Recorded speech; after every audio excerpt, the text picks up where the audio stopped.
Zimbabwean election has been done and dusted, and President Robert Mugabe is going to be officially the president of the country for the next 5 years. The Movement for Democratic Change Party is challenging his presidency in court, but there is a growing movement of voices that are urging the Movement for Democratic Change to just accept the election result. I am going to speak to some of these voices and hear their views.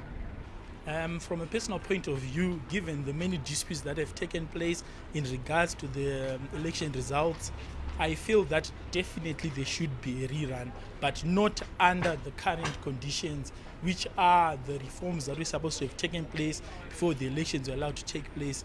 As long as the conditions are the same, I feel even if we have a rerun, the outcome is going to be the same. Let's implement the reforms that we adhered to first before we embark on any rerun exercise.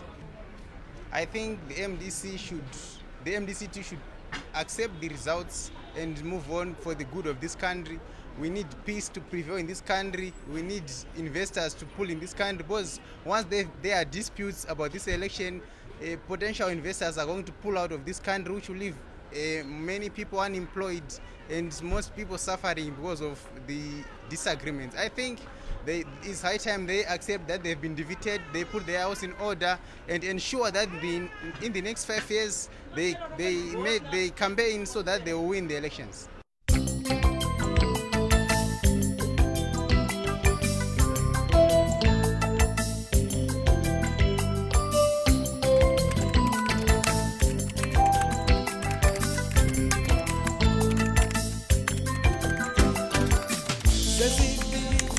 I think there are controversies that emerged during the actual elections as opposed to prior to the elections, and the elections themselves, in their occurrence, have perhaps given what some have called shocking results, others have claimed righteous results, but all the same, they eventually occurred in a very peaceful environment.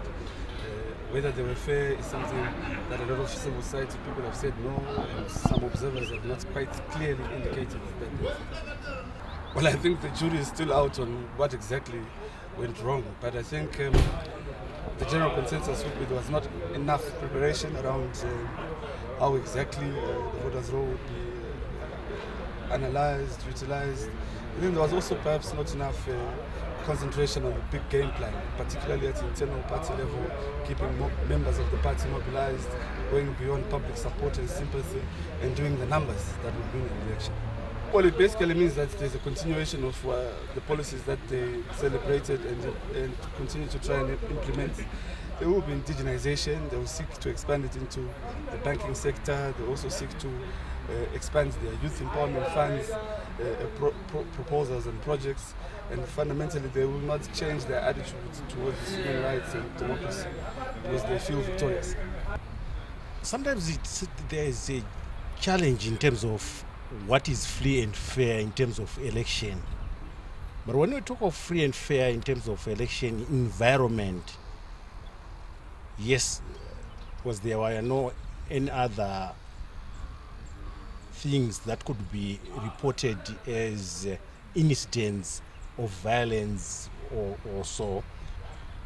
But in terms of the actual free and fairness of the election activity, that's where then you have to bring in a number of things or issues around it in terms of, was you start with the voters' roll,